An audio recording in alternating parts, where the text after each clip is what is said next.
கோவலன், கண்ணகி, மாதவி.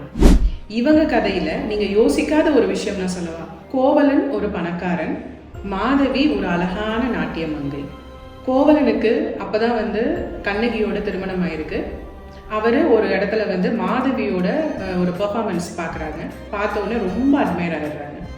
மாதவி ஒரு அழகான நாட்டிய மங்கை. ஸோ அவங்க மேலே நிறைய ஆண்கள் இன்ட்ரெஸ்ட் காட்டினாலும் அவங்களுக்கு கோவலனுடைய அட்டென்ஷன் ரொம்பவே பிடிச்சிருக்கு.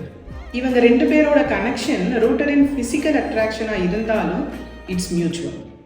கோவலனுக்கு எக்ஸைட்மெண்ட்டும் ஒரு எமோஷ்னல் எஸ்கேப்பும் தேவையாக இருந்திருக்கு. மாதவிக்கோ ஒரு ஜென்யூன் இன்டிமசி தேவைப்பட்டிருக்கு. கொஞ்ச நாள் அந்த ரிலேஷன்ஷிப் நல்லா இருந்திருந்தாலும் கோவலனுக்கு கண்ணகிக்கு நம்ம துரோகம் பண்ணுறோமோ அப்படின்ற கில்ட் தோண ஆரம்பிச்சிருக்கு. அதை மாதவியும் புரிஞ்சுக்கிறாங்க. பெயின் ஆஃப் லீவிங் ரொம்ப டீப்பாக இருந்தாலும் அவங்க 2 பேர் மேலே ஒருத்தர் வச்சிருக்கிற அன்பு ரொம்ப டீப்பாக இருந்தாலும் இந்த ரிலேஷன்ஷிப்பில் insecurity, guilt, being incomplete of each other இருந்துகிட்டே தான் இருந்திருக்கு. மாதவி ஹார்ட் ப்ரோக்கனாகவே இருந்தாலும் லெட் ஹிம் கோ அப்படின்ற ஒரு பெயின்ஃபுல் கான்சியஸ் டெசிஷனை எடுத்தாங்க.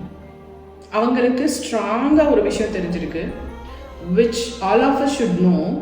ஜென்யூன் லவ்வுக்கு செல்ஃப் ரெஸ்பெக்டும் லெட்டிங் கோ நேச்சரும் கண்டிப்பாக இருக்கணும். If it meant for you, it will come to you.